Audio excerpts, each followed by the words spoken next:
Si vous n'aimez pas les blagues grossières de mon ami, vous pouvez payer et partir. Un silence étrange s'est installé au restaurant, comme si quelqu'un venait d'annoncer un décès.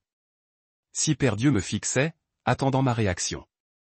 Je sentais mon cœur battre contre ma chemise sur mesure tandis que les mots de Maya résonnaient dans ma tête. La femme avec qui j'avais partagé mon lit pendant 6 mois venait de me dire, devant ses amies ricanantes, que mes sentiments valaient moins que les cocktails hors de prix qu'elle buvait à mes frais. J'ai baissé les yeux vers mon steak wagyu à 300, à peine touché. La viande rouge était maintenant aussi froide que l'expression dans les yeux de Mia.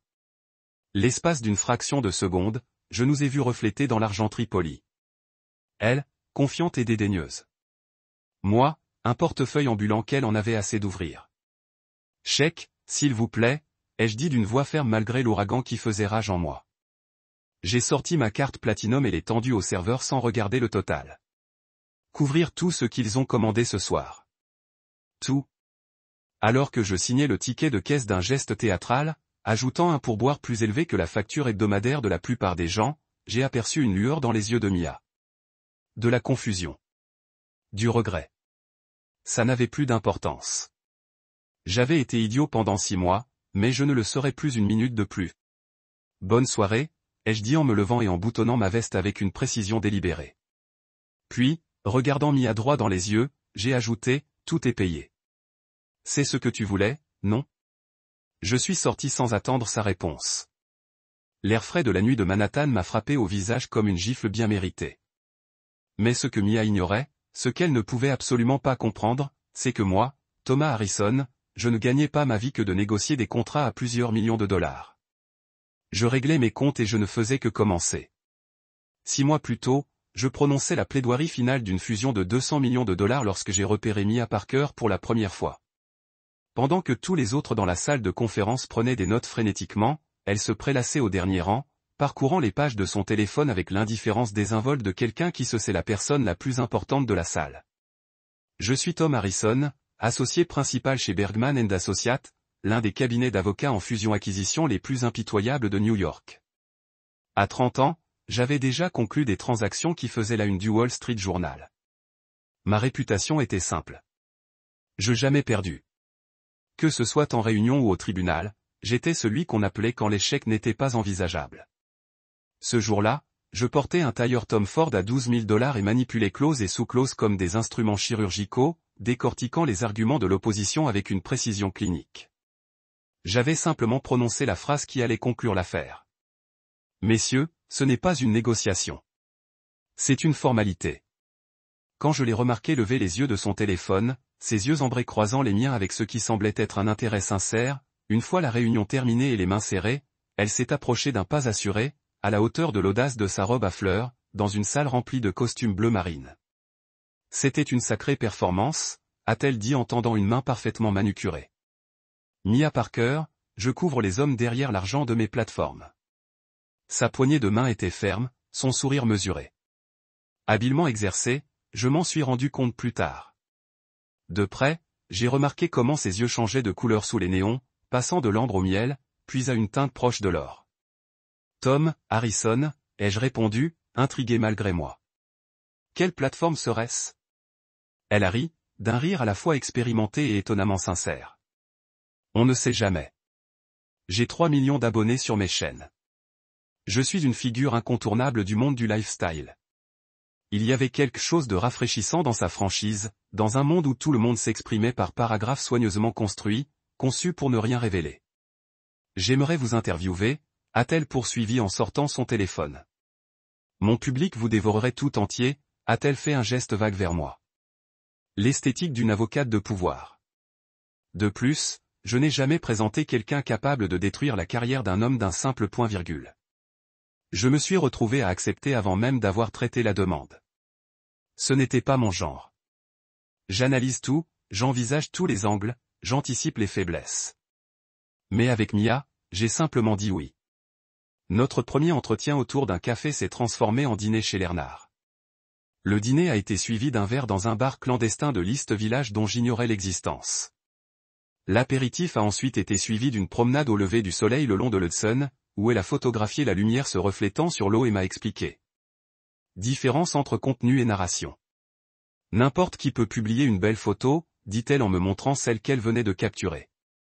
Mais celle-ci raconte l'histoire d'une ville qui s'éveille, des possibilités, des nouveaux départs.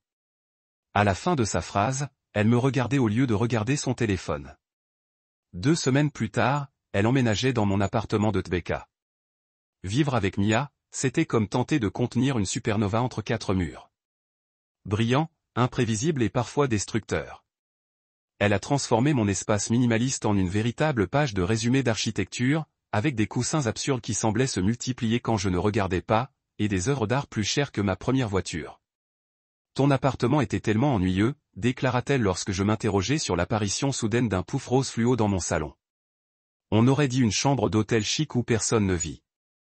Ma vie, autrefois rythmée par le rythme prévisible des audiences et des réunions clients, incluait désormais des photos improvisées dans notre cuisine, des colis mystérieux arrivant chaque jour, des produits d'entreprise espérant une mention sur nos plateformes.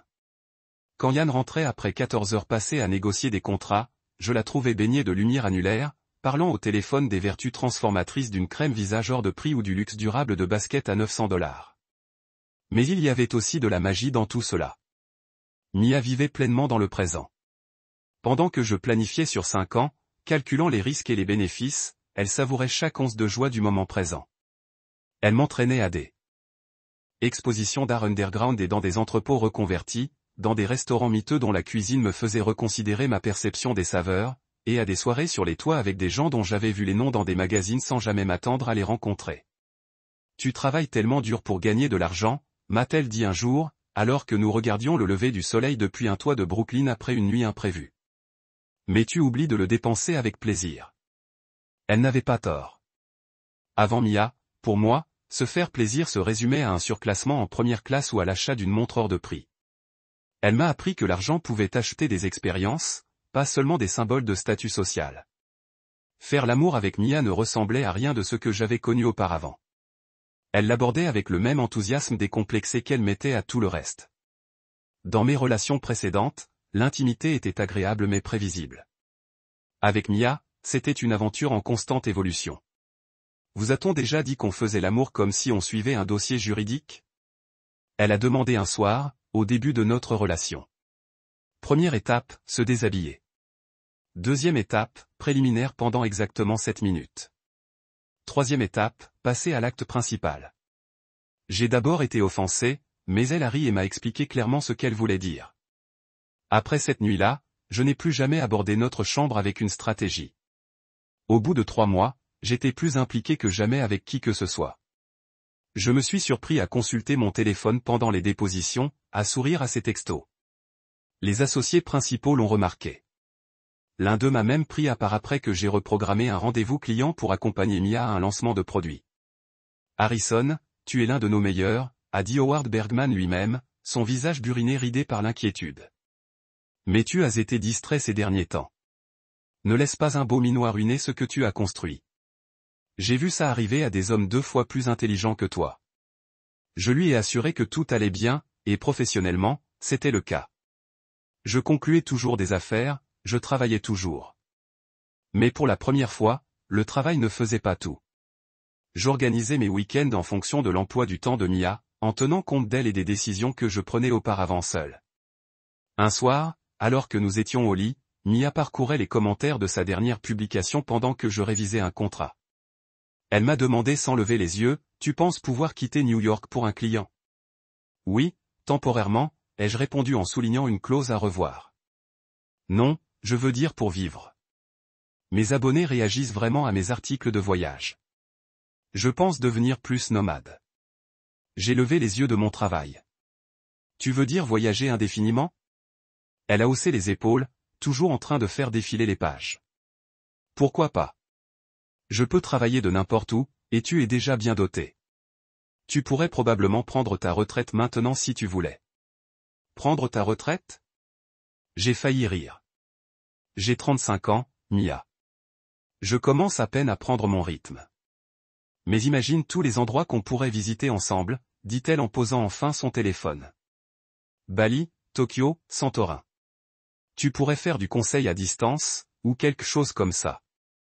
Le conseil à distance n'est pas vraiment courant dans le droit des fusions-acquisitions à enjeux élevés, dis-je en essayant de garder un ton léger. Les clients paient pour FaceTime. Alors, change de client, suggéra TL, comme si changer les bases de ma carrière était aussi simple que changer de marque de café. Ou simplement vivre de ses investissements. Ne me dis pas que tu n'as pas économisé assez pour ne plus jamais travailler. La conversation a continué, mais la question me trottait dans la tête. Était-elle en train de tâter le terrain, vu mon engagement? L'avocate en moi savait reconnaître une négociation préliminaire. Mais c'est ça, le truc avec Mia. Juste au moment où je croyais comprendre son point de vue, elle me surprenait. Le lendemain matin, je la trouvais dans la cuisine en train de préparer des crêpes en forme de petites mallettes. Pour mon avocat préféré, dit-elle en me faisant glisser une assiette avec un sourire qui me serra la poitrine. Je croyais que tu voulais que je prenne ma retraite et que je devienne nomade, la taquinai-je. Elle avait l'air sincèrement perplexe. Quand ai-je dit ça? C'était Mia, vivant si pleinement chaque instant que la conversation d'hier semblait parfois s'évaporer de sa mémoire. C'est vers le 4e mois que j'ai commencé à remarquer le déséquilibre financier. Mia gagnait de l'argent grâce aux publications sponsorisées et aux partenariats avec des marques, mais c'était irrégulier. Entre-temps, elle avait développé des goûts de luxe qui correspondaient à sa personnalité en ligne. Ces événements d'influenceurs sont un excellent moyen de réseauter, m'a-t-elle expliqué lorsque j'ai remis en question une tenue à $700 pour le lancement d'un produit. Iriez-vous au tribunal avec un tailleur bon marché? Elle avait raison. L'image était une valeur sûre dans son monde, tout comme la réputation l'était dans le mien. J'ai donc pris en charge plus que ma part de nos dépenses, le loyer, les charges, les dîners, les week-ends qu'elle documentait pour ses abonnés. Ça ne me dérangeait pas vraiment. J'en avais les moyens, et la voir heureuse me procurait une satisfaction que je ne parvenais pas à expliquer. Mais parfois, dans mes moments de calme, je me demandais si j'étais intelligente ou si j'étais simplement instrumentalisée. Puis est arrivé le moment qui aurait dû me servir d'avertissement. Nous dînions chez Daniel pour fêter une affaire majeure que j'avais conclue, une OPA hostile qui avait fait la une de toutes les publications financières et ajouté 3 nouveaux clients à mon portefeuille. Mia portait une robe que je n'avais jamais vue, quelque chose qui coûtait probablement plus cher que le loyer mensuel de la plupart des gens. Le tissu rouge lui collait au corps d'une manière qui a fait tourner les têtes des nôtres entrées dans le restaurant. « Tu aimes ?» demanda-t-elle en tournoyant tandis que le tapis nous conduisait à notre table. La marque l'avait envoyé ce matin. Pendant le dîner, elle a passé plus de temps à prendre des photos qu'à manger. Quand je lui ai gentiment suggéré de ranger son téléphone, elle m'a regardé comme si je lui avais suggéré d'arrêter de respirer. C'est mon boulot, Tom. Ce dîner touchera des centaines de milliers de personnes. Je pensais que ce dîner était pour nous faire la fête, dis-je en essayant de dissimuler l'agacement dans ma voix. Elle tendit la main par-dessus la table et me tapota la main. On peut être les deux, ma belle. Multitâche. Plus tard dans la soirée, alors qu'elle retouchait des photos au lit, je lui ai demandé nonchalamment, « Est-ce que tu publies parfois des choses juste pour toi, pas pour tes abonnés ?» Elle a levé les yeux, sincèrement perplexe, à quoi ça servirait? J'aurais dû m'en rendre compte à ce moment-là, cette différence fondamentale dans notre vision du monde. Pour moi, les moments privés étaient précieux. Pour Mia, rien n'était réel tant que ce n'était pas partagé, validé par des likes et des commentaires. Mais j'étais trop impliqué pour y voir clair. Quand elle m'a proposé des vacances de luxe aux Maldives, c'est le décor idéal pour cette campagne de vêtements de plage. J'ai accepté, même si cela impliquait de reporter des rendez-vous clients et de déléguer des tâches importantes. Les vacances ont été un désastre. Mia passait ses journées à préparer des photos élaborées sur la plage, changeant de tenue à plusieurs reprises, examinant chaque image avec une attention méticuleuse. Tu pourrais reprendre celle-là? L'éclairage est mauvais, a-t-elle dit pour la 20e fois en me tendant son téléphone. Je n'étais plus son petit ami, mais son photographe personnel, son assistant et son porteur de sac. Quand j'ai suggéré que nous profitions de l'eau cristalline ou que nous prenions un repas sans le documenter, elle m'a accusé de ne pas soutenir sa carrière.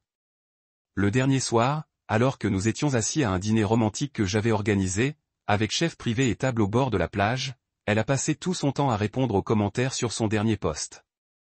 Mia, ai-je finalement dit en posant ma fourchette. Je suis là. Elle a levé les yeux, agacée par l'interruption. Je sais où tu es, Tom. J'ai des yeux. Et toi? Parce que j'ai l'impression de dîner seule. Elle a soupiré d'un air dramatique. Ce poste suscite énormément d'engagement. Tu sais combien je pourrais facturer pour les sponsors après ce voyage? On devrait fêter ça. C'est intéressant, ai-je dit, l'avocate et moi décortiquant son choix de mots.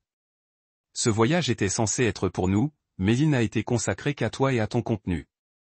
Oh mon Dieu! Elle a levé les yeux au ciel. Tout n'est pas une déposition, Tom. Peux-tu arrêter d'être avocate pendant 5 secondes? Peux-tu arrêter d'être influenceuse pendant 5 secondes? Ai-je rétorqué.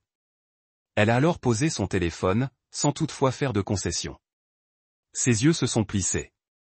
Tu savais qui j'étais quand on s'est rencontrés. C'est ma carrière, ma passion. Si tu voulais une petite amie traditionnelle qui te regarde avec adoration toute la journée, tu as choisi la mauvaise femme. La dispute a dégénéré à partir de là. Des mots ont été dits qui ne pouvaient pas être retirés. À notre retour à New York, quelque chose avait changé entre nous. L'ouragan était désormais braqué sur moi. La situation s'est détériorée au cours des semaines suivantes. Nous étions ensemble, mais de plus en plus séparés. Je me suis investi dans le travail, acceptant plus d'affaires que nécessaire. Mia a multiplié les rencontres, rentrant souvent au petit matin avec une odeur de parfum cher et de cigarettes. Un soir, après une journée particulièrement éprouvante au tribunal, je suis rentré et j'ai trouvé notre appartement rempli de gens que je n'avais jamais rencontrés, des mannequins, des photographes et ce que Mia appelait des créateurs de contenu. Tous buvaient mon whisky japonais rare et se prélassaient sur des meubles que j'avais payés. Surprise, a dit Mia en flottant vers moi dans une robe qui semblait principalement faite de découpes. Nous célébrons la nouvelle campagne de soins de la peau de Zach. Zach, quel qu'il soit, a levé un verre de mon whisky à $400 en guise de remerciement. Un petit avertissement aurait été le bienvenu, ai-je dit doucement en desserrant ma cravate. Ne sois pas un rabat-joie, a-t-elle murmuré, son sourire ne faiblissant jamais. Ce sont des liens importants. Je me suis réfugié dans notre chambre et j'ai découvert un couple que je ne connaissais pas en train de se servir de ma salle de bain pour faire des lignes de cocaïne sur le plan de travail en marbre. Quand je leur ai dit de sortir, la femme m'a regardé comme si j'étais laide. Mia a dit qu'on pouvait utiliser n'importe quelle pièce, a-t-elle dit en reniflant et en s'essuyant le nez. Je les ai mis dehors et j'ai verrouillé la porte, puis j'ai envoyé un texto à Mia. Faites sortir tout le monde dans 20 minutes ou j'appelle la sécurité de l'immeuble. Elle est apparue 5 minutes plus tard, le visage rouge de colère. Vous êtes sérieuse? Ce sont mes amis. Ce ne sont pas des amis. Ce sont des parasites, ai-je dit, sans me soucier de diplomatie. Et ils se droguent dans notre salle de bain. Mon Dieu, vous êtes vraiment un casseur, a-t-elle dit, puis, voyant mon expression, elle a rapidement ajouté, bon, je vais conclure. Mais vous êtes vraiment pas cool avec ça. Lorsque le dernier invité est parti, il était plus de minuit, et notre appartement semblait avoir été saccagé. Des boissons renversées, des brûlures de cigarettes sur le canapé et ce qui ressemblait étrangement à du vomi dans une plante en pot. Regarde, tout a disparu, dit Mia comme si elle méritait des félicitations pour avoir fait le strict minimum. Ça ne marche pas, dis-je en constatant les dégâts. Il faut qu'on parle de limites. Bien sûr, demain, bâilla-t-elle en se dirigeant vers la chambre. Je suis trop fatigué. Mais demain n'arrivait jamais. Il y avait toujours un événement, une échéance, une crise avec un contrat de marque qui prenait le dessus. Nous étions deux personnes vivant des vies parallèles qui se croisaient parfois sans jamais se confondre. Puis vint l'invitation. Une amie influenceuse de Mia fêtait un important contrat de cosmétiques dans un nouveau restaurant branché de Soho. Mia voulait que je vienne. Tu devrais faire la connaissance de mes amis, dit-elle comme si on ne s'était pas vu depuis 6 mois. Ils te prennent pour une créature mythique que j'aurais inventée. J'aurais dû décliner. J'avais une importante paperasse à régler pour la clôture d'une affaire qui nécessitait mon attention. Mais une part de moi, celle qui se souvenait encore de l'émotion de son rire, de la chaleur du réveil à ses côtés, était d'accord. Le restaurant était exactement comme je l'imaginais. Hors de prix, surdésigné, et rempli de belles personnes prenant des photos de plats refroidissants. Les amis de Mia formaient un groupe d'individus tout aussi bien choisis. Des femmes aux cheveux impeccables et des hommes à la barbe soigneusement entretenus, tous rivés à leur téléphone. On me présenta autour de la table. Voici Tom, mon petit ami avocat, dit Mia, me faisant passer pour un accessoire qu'elle aurait trouvé chez Barney's. La conversation tourna autour de sujets que j'ignorais. Taux d'engagement, changement d'algorithme, collaboration à venir. J'ai essayé de participer, en posant des questions qui ont suscité des regards compatissants. Alors, vous poursuivez les gens en justice toute la journée, demanda une femme. Amber ou Amber, je ne me souvenais plus. Son ton suggérait qu'elle s'adressait à un enfant. Pas exactement. J'ai commencé à lui expliquer les complexités des fusions et acquisitions, mais son regard s'est embrumé en quelques secondes. Mon Dieu, ça a l'air tellement ennuyeux, m'a dit un homme avec plus de bijoux que je n'en avais jamais possédé, me coupant la parole. Tu n'as jamais envie de vivre? Mia a ri avec tout le monde. J'ai senti ma mâchoire se serrer, mais j'ai forcé un sourire. Ryan a raison, a dit une autre femme, dont j'avais déjà oublié le nom. Je ne pourrais jamais faire quelque chose d'aussi rigide. Tu ne te sens pas prisonnière de tous ces costumes? En fait, je trouve ce travail plutôt stimulant, ai-je répondu en essayant de garder un ton léger. Le défi intellectuel du défi intellectuel, a imité le bijoutier, Ryan, apparemment.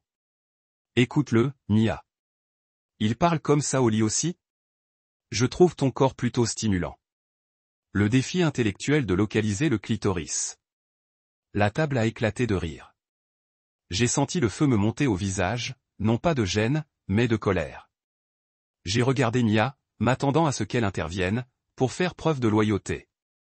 Au lieu de cela, c'est elle qui a ri le plus fort.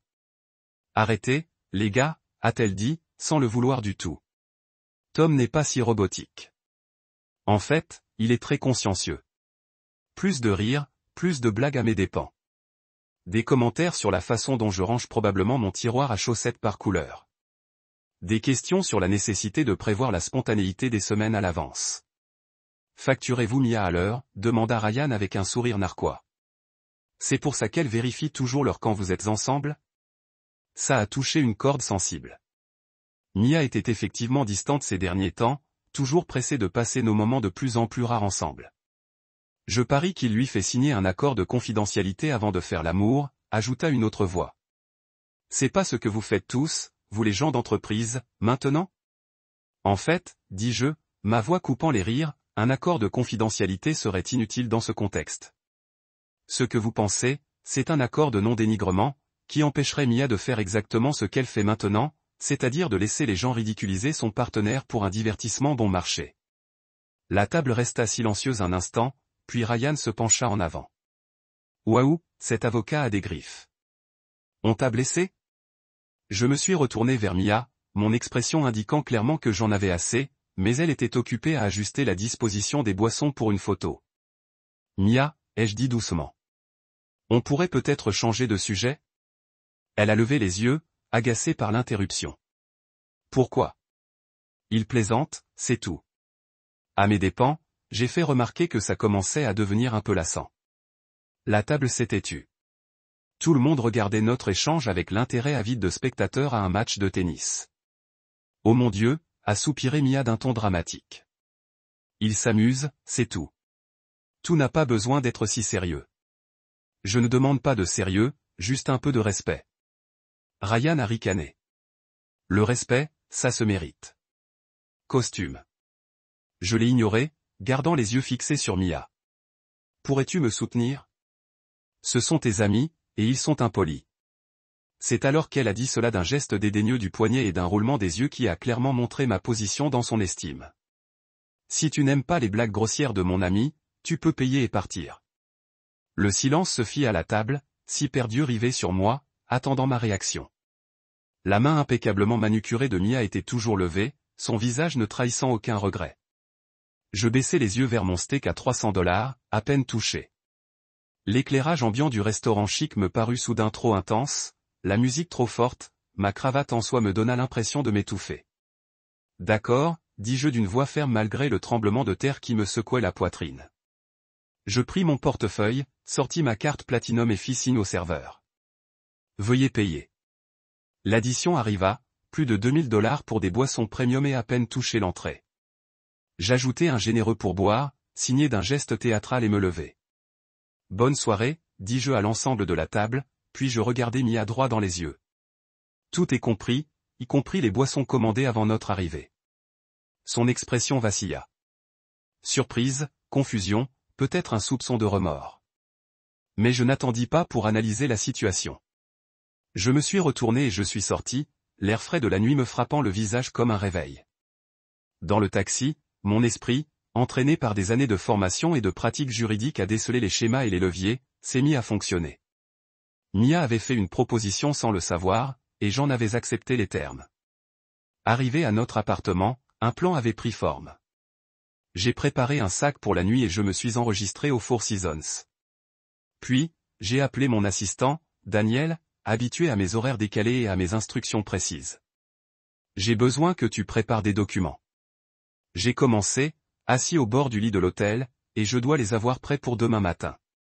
Mia est rentrée à l'appartement vers 2 heures du matin. D'après le portier qui m'a envoyé un SMS, nous avons noué une bonne relation après que je l'ai aidé bénévolement dans un litige locatif. Elle m'a appelé 4 fois, m'a envoyé cet SMS de plus en plus furieux. Où es-tu?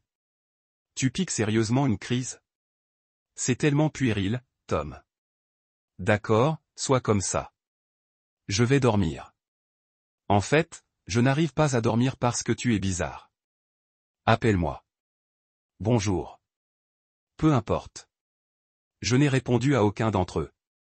Au lieu de cela, je travaillais avec Daniel par email, préparant ce qui allait devenir la réponse la plus précise de ma carrière.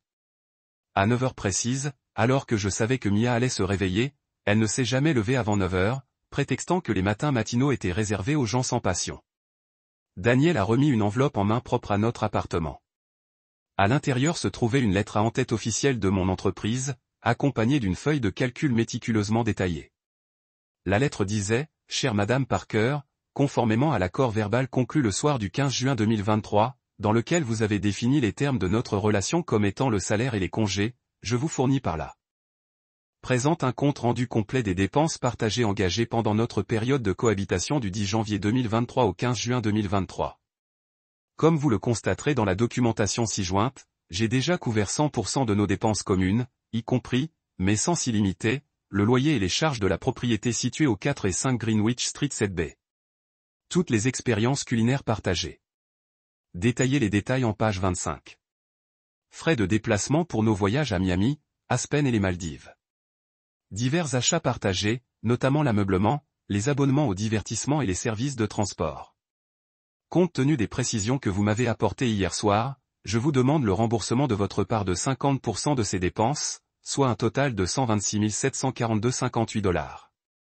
Ce montant a été calculé en tenant compte de vos contributions occasionnelles et exclut les achats que j'ai effectués uniquement pour usage personnel. Veuillez effectuer votre paiement dans les 30 jours afin d'éviter toute action en justice. Mon assistant peut vous proposer différentes options de paiement à votre convenance. Cordialement, Thomas Harrison, Bergman & Associates LLP. Postscriptum. Mia, puisque vous avez clairement établi le paradigme financier de notre relation comme étant la rémunération et les congés, j'applique simplement ce principe rétroactivement à toute notre période de cohabitation. J'ai déjà réglé la partie congé. La rémunération est maintenant entre vos mains. Tom, je savais exactement ce qui allait se passer ensuite. Mia, qui dépensait de l'argent aussi facilement qu'elle respirait, mais n'avait jamais consulté le solde de son compte bancaire en ma présence, paniquerait. Le montant, bien que techniquement exact, paraîtrait astronomique pour quelqu'un qui vivait de publications sponsorisées et de produits gratuits. À 9h17, mon téléphone a explosé de notifications, d'appels, de SMS et même d'un email. Mia n'a jamais envoyé de mail. Je les ai tous laissés sans réponse pendant que je me préparais pour une réunion avec un client.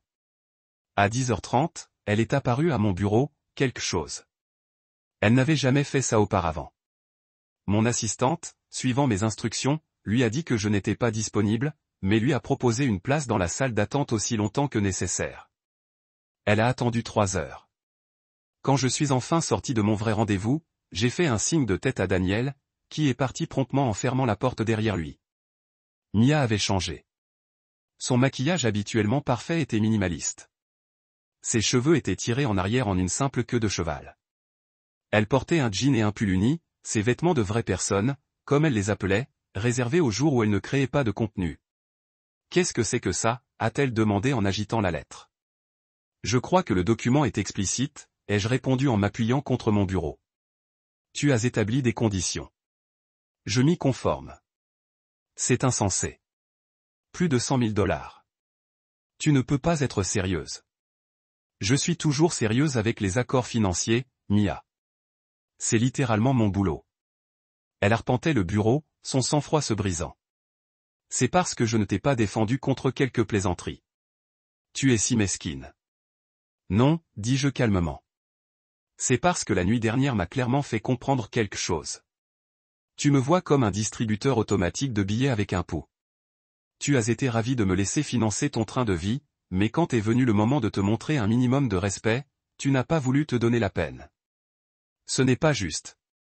Je ne t'ai jamais demandé de tout payer, n'est-ce pas, Tom?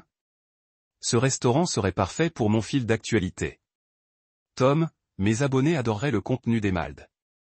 Tom, j'ai besoin de cette robe pour un événement. Tu ne me l'as jamais demandé explicitement, mais tu as créé des situations où mon paiement était le résultat supposé. Elle s'arrêta de faire les 100 pas, le visage rouge. Et alors? C'est une sorte de vengeance. C'est la clarté. J'ai corrigé. Depuis 6 mois, j'investis financièrement et émotionnellement dans quelqu'un qui me voit comme une ressource pratique. Hier soir, tu as clairement fait comprendre que non seulement tu ne me respectais pas, mais que le divertissement de ton ami était plus important que ma dignité. Il plaisantait, protesta-t-elle, mais cela sonnait faible, même à ses oreilles. Non, dis-je fermement. Il me rabaissait. Et tu appréciais ça. Si la situation était inversée, si mes collègues se moquaient de ta carrière, qualifiant ton travail de fade et dénué de sens, l'aurais-tu trouvé si amusant? Elle ne répondit pas, ce qui était une réponse suffisante. Je ne m'attends pas vraiment à ce que tu paies ça, continuai-je en adoucissant légèrement le ton. Considère ça comme un reçu détaillé pour une relation qui signifiait apparemment des choses très différentes pour chacun de nous. Et maintenant, demanda-t-elle d'une voix faible. Tu me quittes à cause d'une mauvaise nuit. Je reconnais que nous voulons des choses différentes. Tu veux un public et un sponsor. Je veux un partenaire. Elle resta silencieuse un long moment, les yeux fixés sur la feuille de calcul aux chiffres méticuleusement calculés. Puis, contre toute attente, elle se mit à pleurer. Pas les larmes jolies et photogéniques qu'elle versait parfois dans ses publications émotionnelles, mais des sanglots laids et désordonnés. Je ne le pensais pas, dit-elle entre deux halètements. J'essayais juste d'avoir l'air cool devant eux. Ce ne sont même pas mes vrais amis. Je lui tendis une boîte de mouchoirs, impassible. J'avais vu Mia allumer et éteindre ses émotions comme un robinet quand ça l'arrangeait. Si ce ne sont pas tes vrais amis, pourquoi te soucies-tu de ce qu'ils pensent? Demandai-je. Parce que. Oh, parce qu'ils ont de l'influence, des relations. Ils peuvent aider ma carrière ou la détruire. Alors, tu as sacrifié notre relation pour le réseautage. Elle leva les yeux, du mascara coulant sur ses joues. Ce n'est pas juste. Tu ne comprends pas comment fonctionne mon monde. Je comprends parfaitement, dis-je. Ton monde est régi par les apparences et je ne corresponds plus à l'esthétique que tu cultives. Ce n'est pas vrai. Je tenais à toi. Je tiens toujours à toi. Je te crois, répondis-je. Et je te croyais. À sa manière, dans les limites de sa vision du monde égocentrique, elle s'en souciait probablement. Mais se soucier ne suffit pas quand il n'y a pas de respect. Elle s'essuya les yeux, se maquillant le visage. Alors, c'est fini. 6 mois et c'est fini. 6 mois à prendre progressivement conscience que nous avons des valeurs fondamentalement différentes. Corrigé. La nuit dernière n'était pas une anomalie, Mia. C'était un point culminant. Et notre appartement? Toutes mes affaires sont là. Sait-on? Appartement maintenant, dis-je. J'ai payé le loyer jusqu'en décembre. Considère ça comme un geste d'adieu. Ses yeux s'écarquillèrent. Tu me donnes juste l'appartement. Je m'offre la tranquillité d'esprit. Ça vaut chaque centime. Elle resta là, serrant la lettre, l'air soudain perdu. L'espace d'un instant, j'ai aperçu quelqu'un d'autre. Pas le personnage soigné qu'elle présentait en ligne, mais une jeune femme réalisant qu'elle avait fait une erreur de calcul. Tu devrais y aller, dis-je doucement. J'ai un autre rendez-vous. Elle se dirigea vers la porte, puis marqua une pause. Pour ce que ça vaut, je suis désolé pour hier soir. Ils se comportaient comme des imbéciles. Oui, ils se comportaient comme des imbéciles, approuvai-je. Et tu les as laissés faire. Elle hocha la tête, acceptant cette vérité. Tu m'appelleras? Peut-être quand tu seras moins en colère. J'ai pensé à mentir, à lui donner de faux espoirs, mais elle méritait au moins cette honnêteté. Non, Mia, je ne vas pas. Après son départ, je me suis assis à mon bureau pendant longtemps, regardant les toits de la ville à travers la fenêtre de mon bureau.